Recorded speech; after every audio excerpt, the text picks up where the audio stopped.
The meeting is now called to order. Would you all please stand for the Pledge of Allegiance? Mr. Chairman, can you lead? I pledge allegiance to the flag of the United States of America and to the republic for which it stands, one nation, under God, indivisible, with liberty and justice for all.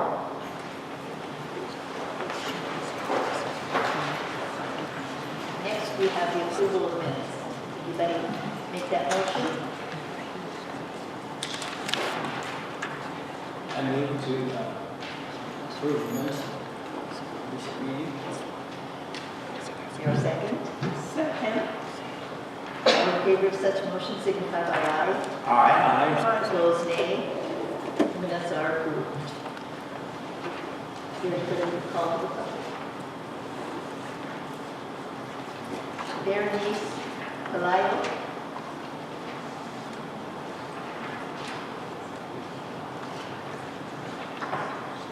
Hello, I'm here to talk about the honors program. When I first enrolled at Central Arizona College, I was not sure about many things, but one thing I did know was that I wanted to take advantage of every academic opportunity available to me. For that reason, I knew applying to the honors program at CAC was the right choice. On the first day of class, after reading through the syllabus for the first time, I knew it was going to be rigorous and time-consuming, and it was, but I'm a much better student because of it. The honors program has afforded other students and I the opportunity to do in-depth research, to reflect on stimulating in-class readings, and to discuss real-world affairs. APA formatting, intensive writing, and objective analyses are a few of the many skills I have honed through my experience as an honors student. The skills learned through the development of all these academic endeavors has extended beyond the classroom and into every aspect of my academic and personal life. The small class sizes allowed me to get to know my classmates further and build an honors community that spans across all campuses. I think the program encourages engagement, and it is apparent by the number of honors students who partake in Student Government Association, Phi Theta Kappa, and other clubs and programs.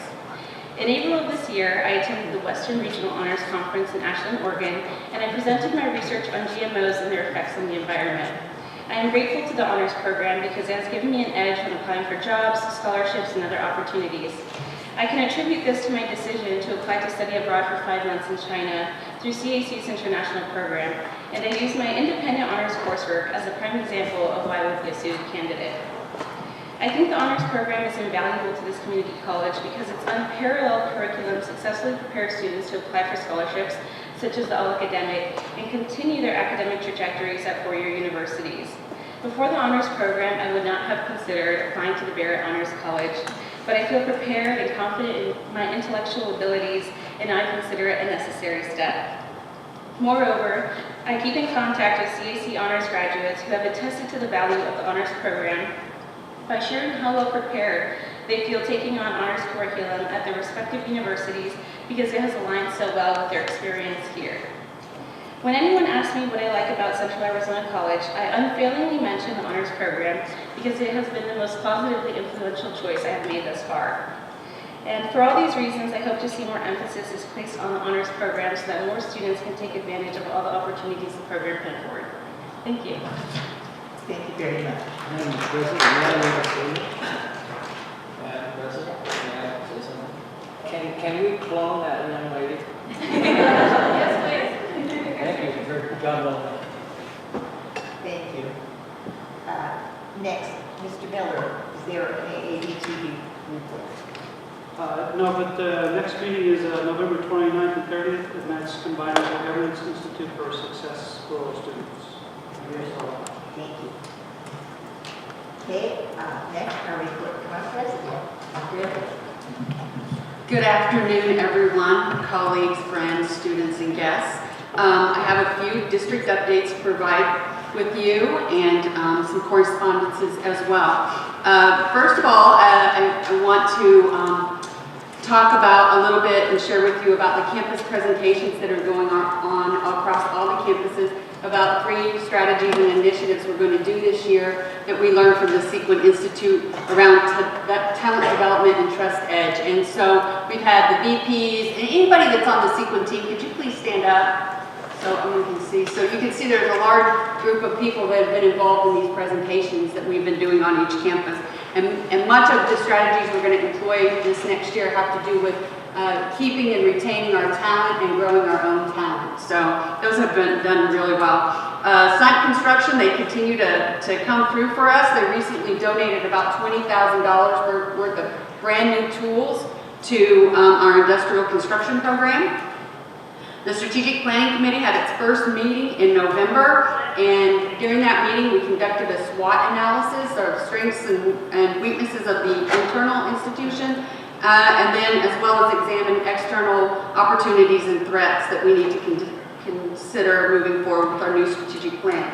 Additionally, the committee is reviewing the mission, vision, and values based on a survey that went out to all the employees and that you as trustees completed earlier this summer. The second thing I wanted to talk about, but I'm not going to steal their thunder, was the Welding Thunder program, and they're going to present on that, so I won't really say anything, but I couldn't resist getting that little joke in there.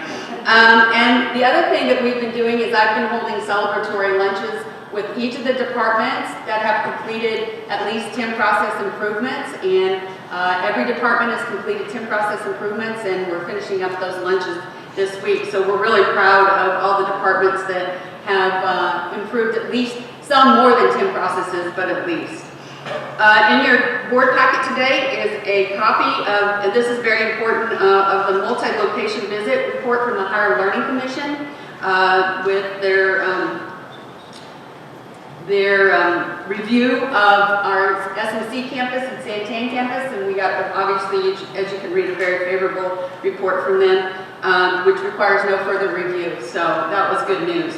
You also have in there a letter of appreciation from Pinal County Town Hall for Dr. Atterbury's and my participation in the presentation at the 35th Annual Pinal County Town Hall meeting.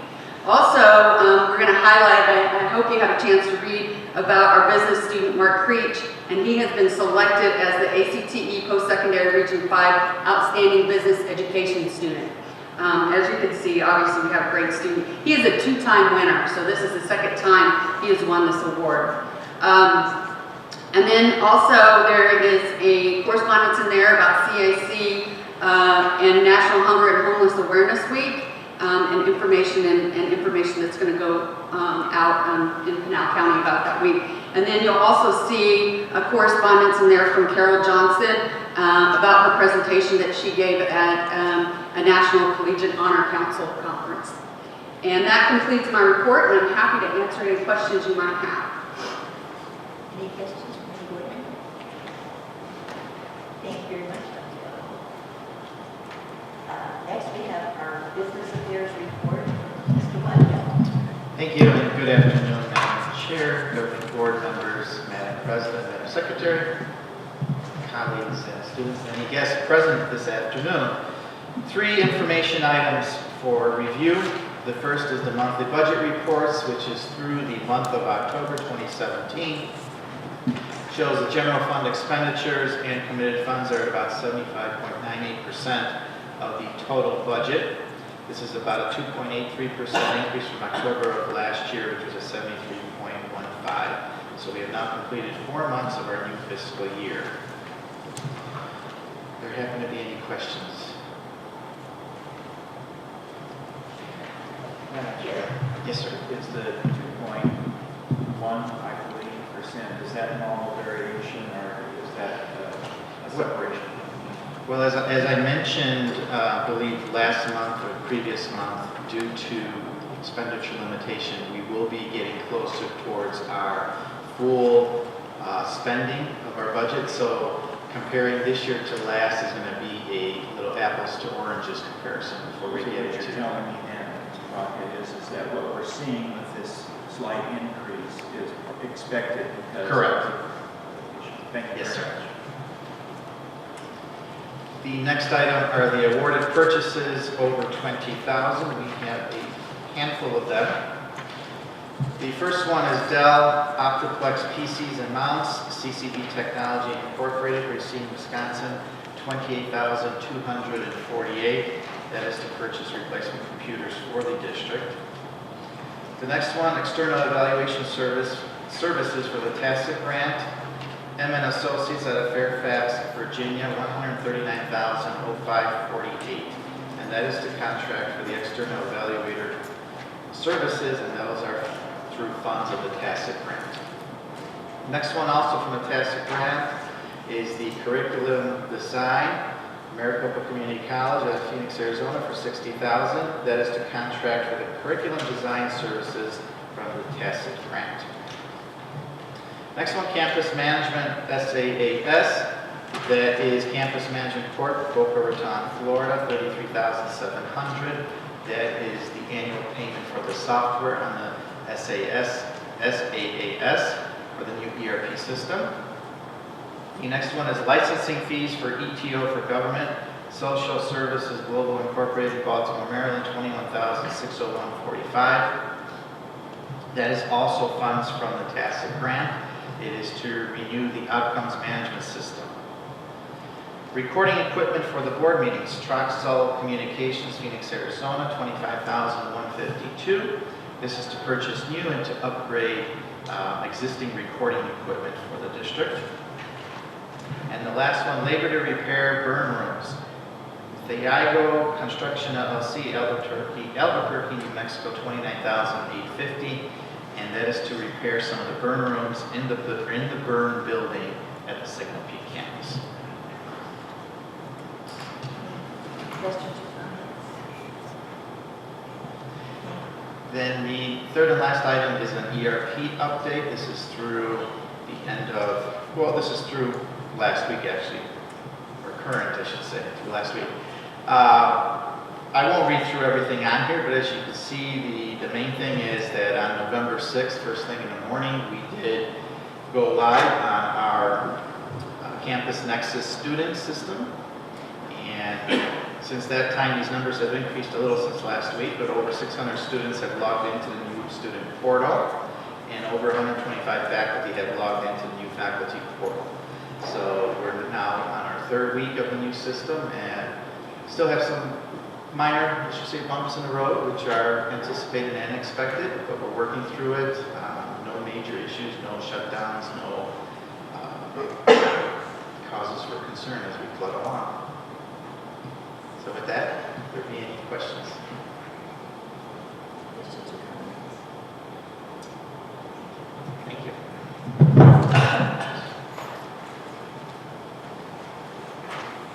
Next on the agenda is the report of Dr. Mary K. Gilliland, Academic Affairs. Good afternoon, Madam President, members of the board, Dr. Elliott, colleagues, students, and guests. Academic Affairs is very happy to introduce our Division Chair, Kristen Benedict, and Professor Brent Couch, who are going to talk about Welding Thunder, which was a great event held here just really recently. Thank you. Well, I did want to introduce our... Sorry.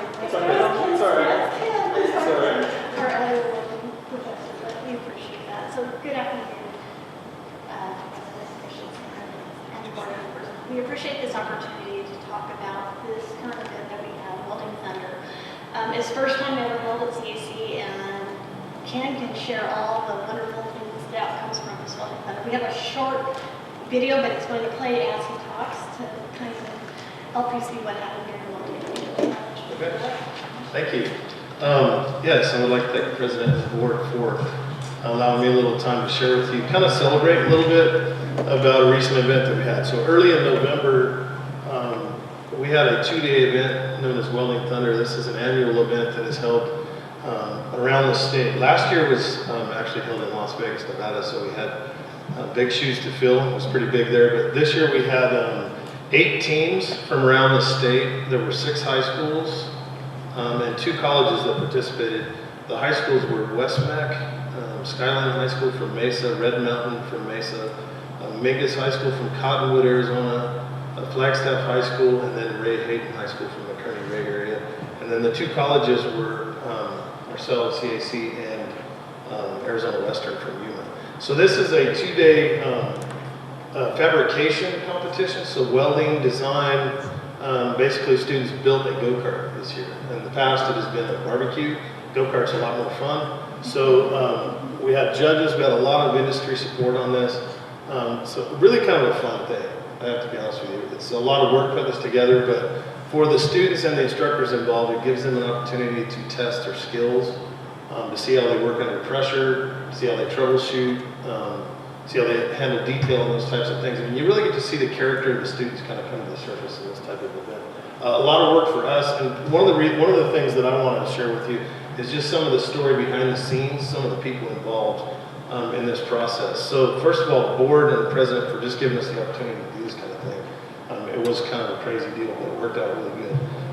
To Chris Waka and the folks in finance for just some of the challenges we had to deal with for paying for some of this stuff and figuring out how to do it. This isn't a normal thing that we do. The CAC Police Department, the chief and Officer Woodard, we had to work through some safety issues. They allowed us to use the driving track. And everything went off without hits, so that was great. Officer Woodard was there the entire event, pretty much dark to dark, so that went well. I want to thank Kristen for helping us navigate this and putting this together. Julie Leonard, our TAC grant coordinator. Sandra Zirias, who kind of does a little bit of everything around there. Ernesto and his crew, we had to kind of figure out some stuff with logistics around there, and they really helped us out. The first day of the event, this ran late into the night, till 9 o'clock, so we had some light generators and different things going. I'd like to thank marketing for promoting the event. Also, the HEO guys, Lewis and James, they went out there with heavy equipment and cleared off. The weeds kind of get to growing out there in the track, so they went out there with heavy equipment, cleaned the place up. And to Joe Moody with Rodeo, he donated us some hay that we put around the corner so that the cars, if they ran off the track, they had a little bit of a barrier. So, yeah, so really, there was about 150 to 160 students and instructors that were at this event. And really, it kind of got to showcase our college. Got a lot of what we hear from a lot of folks who haven't been down to the Signal Peak campus as well. I didn't know this was here. So there was folks from around the state who got to see what was going on, not only in our division, but in our department, and kind of showcase the college. I think recruiting was there as well. So it really was a win-win situation, a lot of fun, big benefit. I think it showed off the college in a good way. And I just want to say thank you to everyone for their involvement and for helping us pull this off. If you weren't there, you should have been. It was a blast. So I'll answer any questions if you have any, but that's about all I have. Any questions or comments from the board? Out of curiosity, more, was it gas or electric? It was gas. So they were, if you see some of the pictures, they weren't all the exact same design, but they were kind of given some specifications so nobody showed up with a dragster. Basically, they had a lawnmower engine. It was like a 6-horse lawnmower engine. There's one, I don't know if we have a picture, there's one, the guy from Mesa, they designed, it looked like Superman. He kind of laid on his belly and drove it. It was a cool design, but it didn't work very well. But most of them were pretty basic, low to the ground with like a small gas powered engine. Having been a welder for about 3 days, I realized my talent was elsewhere. So I think you did a good job. Yeah, thank you. No, it really was fun. It was, we had food vendors out there, and also the public attended this event as well. So a lot of folks came and kind of got to watch and see what was going on and visit. So really a great success, and we had a lot of industry folks who donated some of their time to be a part of this as well. So it really was a great event. So thank you. Thank you.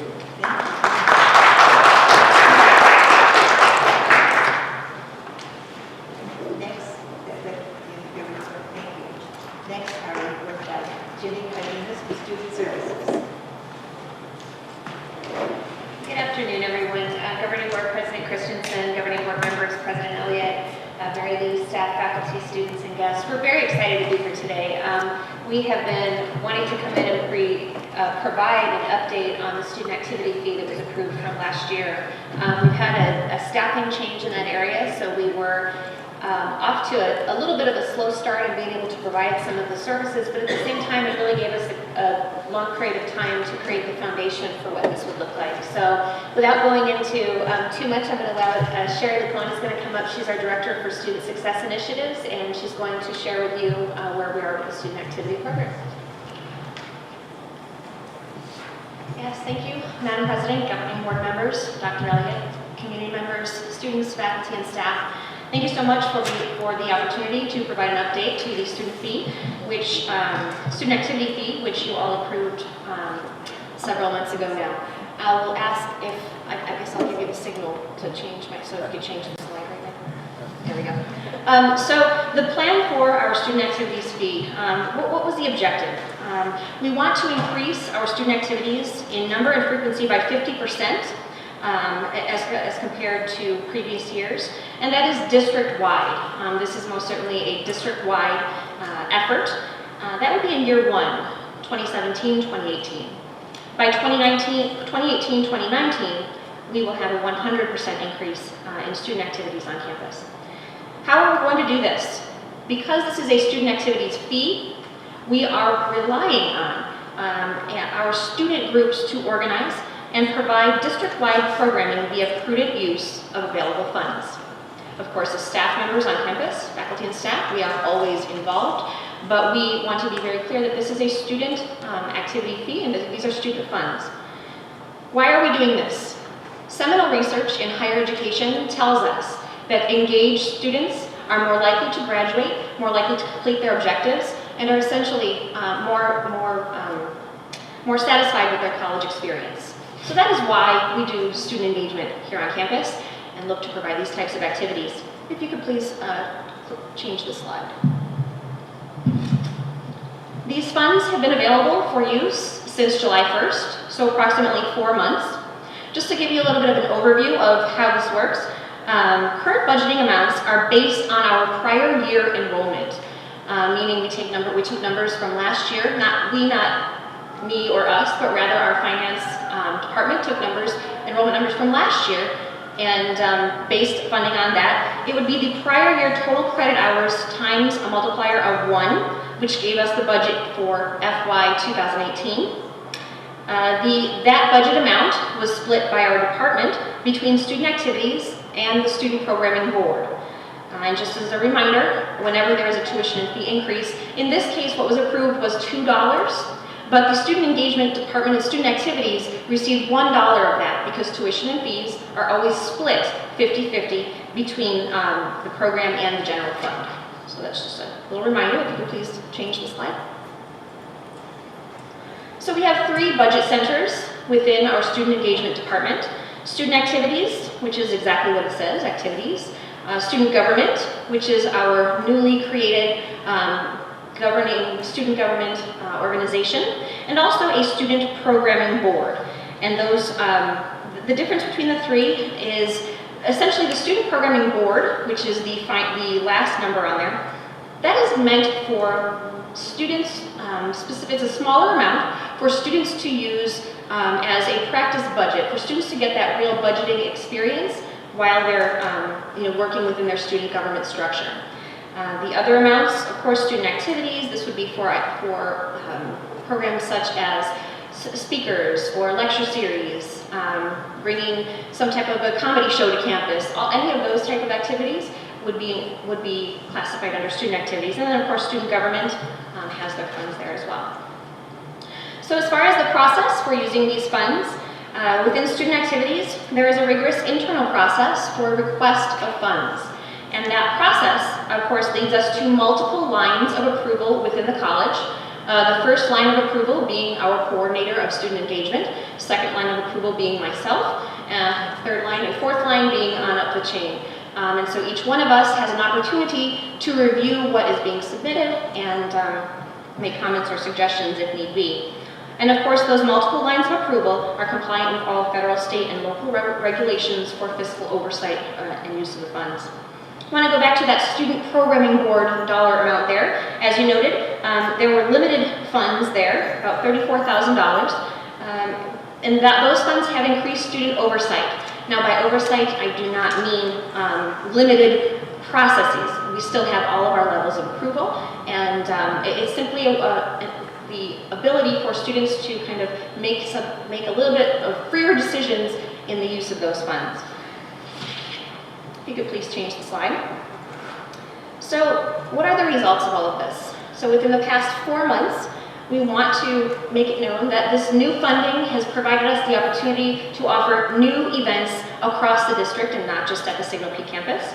Our fall 2017 Welcome Week, we had 38 new events thanks to our new funding, and that was double the amount of events that were offered in fall 2016. I will call to your attention, and my apologies that this was not in your packet, but this was the Welcome Week schedule from prior years, wholly adequate for what we do here, and this was the Welcome Week schedule for this year, which as you can see is quite elaborate, and I think you might have seen this previously. The funds definitely allowed us for an increase in activities and kind of just doing more of the great things that we do for students. I want to highlight also our Santan Campus Fall Festival. This was the largest student-run event, and again, this was wholly run by students, of course, with the engagement of us as staff and faculty and community, actually. Possibly the largest event ever at CAC. We had more than 2,400 students, community members, and families on campus, and it truly was a sight to see. So if you could change the slide, please. Just a small snippet of a photo from that festival. We believe that this was an absolutely great event to have on campus and wonderful way to engage our students and their families out in Santan. All right, if you could change the slide, please.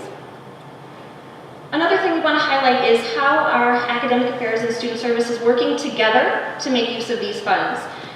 Working together on new events such as Tattoo Nation, a film screening, which I was not actually aware of this film, but apparently it's very, very in the tattoo. It's actually very, very popular. We did a film screening district-wide, thanks to our faculty members who were out at each and every site offering this video. Our Tres Vidas Hispanic Cultural event was a collaboration between academic and student affairs. We are in the works for a local author roundtable at the Santan campus. You will hear more about an upcoming Center for Cultural and Civic Engagement that will be mainly run and have many students within student government as decision makers. That'll be coming in fall 2018.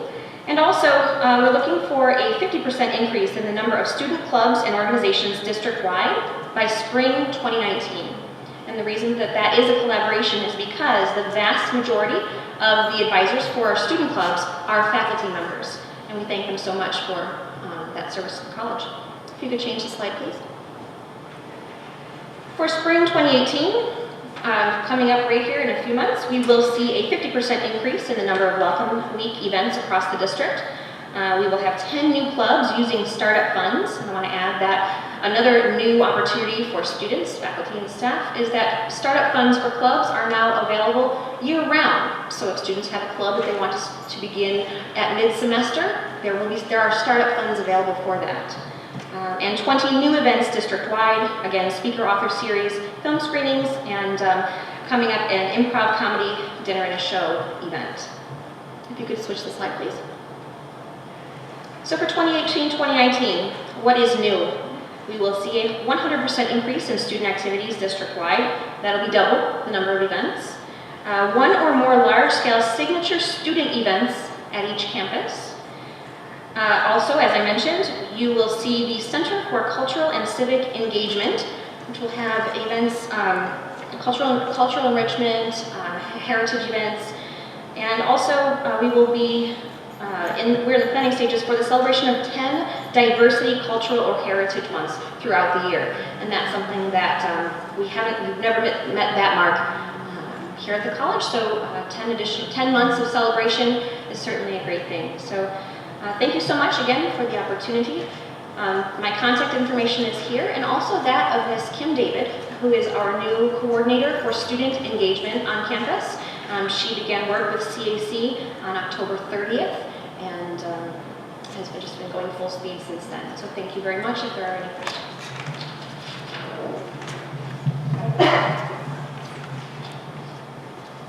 Madam President, I'm intrigued by the second slide, the why part. It says seminal research in higher education reveals engaged students are more likely to complete their academic goals and are more satisfied with their college experience. four sources with this, so I'm intrigued by that.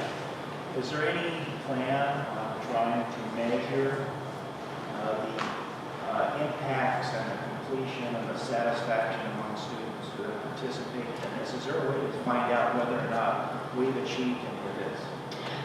Overall, for each event that we do, there is a satisfaction survey. Were you happy with this event?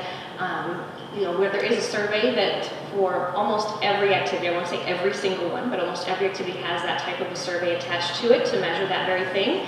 But then also overall, all of the surveys that the college participates in, such as CESI,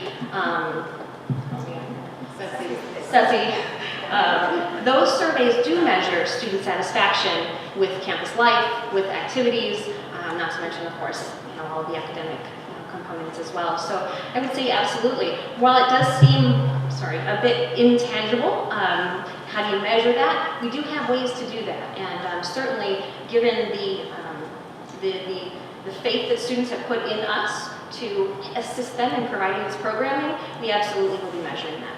Thank you. Rick, if I might add, one of the things we're also going to track, and we have our baseline data, is student retention, because that's tied to engagement. So we're going to really look at our fall to spring retention and fall to fall retention rates, and hopefully we'll see an increase in that. And as well, Sherry mentioned the CESI, which is the Community College Survey of Student Engagement, and there are probably about 130 measures on that about student engagement and satisfaction. So we have that measure as well. Thank you. Thank you. Next, we have the consideration of the consent agenda. The following items are consent matters unless they are removed. No, I forgot. Human Resources, back up. Okay, Human Resources. Jenny Cardenas will be in Randy Clark. All right. Hello again, everyone. Governing Board President and all of our faculty and staff and students and Dr. Elliott. This afternoon, I present to you the first reading on behalf of Brandy Clark in Human Resources. She was unable to be here today. And it's the first reading of the new social media policy. The college currently does not have a policy that defines appropriate use of social media by CAC entities. The first reading is for the governing board's information only, but I would be happy to answer any questions that you may have at this time.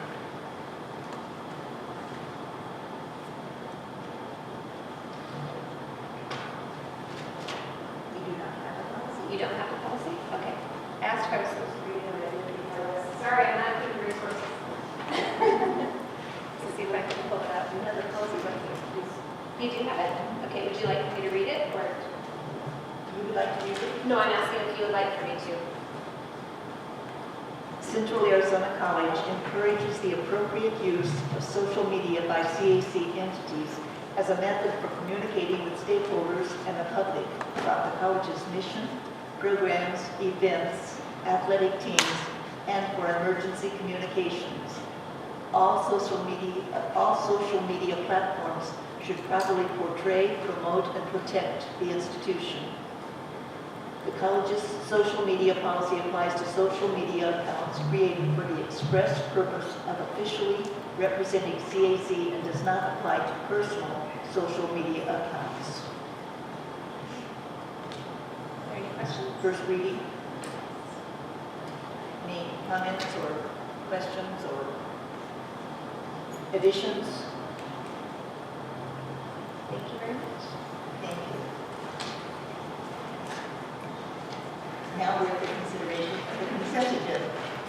The following items are consent matters unless they are removed from the consent agenda at this time. Any item may be removed by any board member to be discussed or be voted on as a whole. What is the pleasure of the board?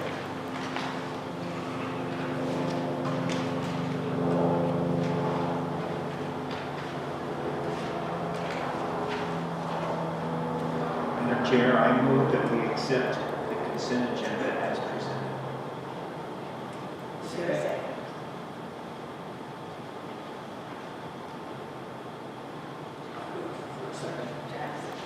All in favor of such motion, please signify by aye. Aye. Opposed, nay. The ayes have it. Passes unanimously.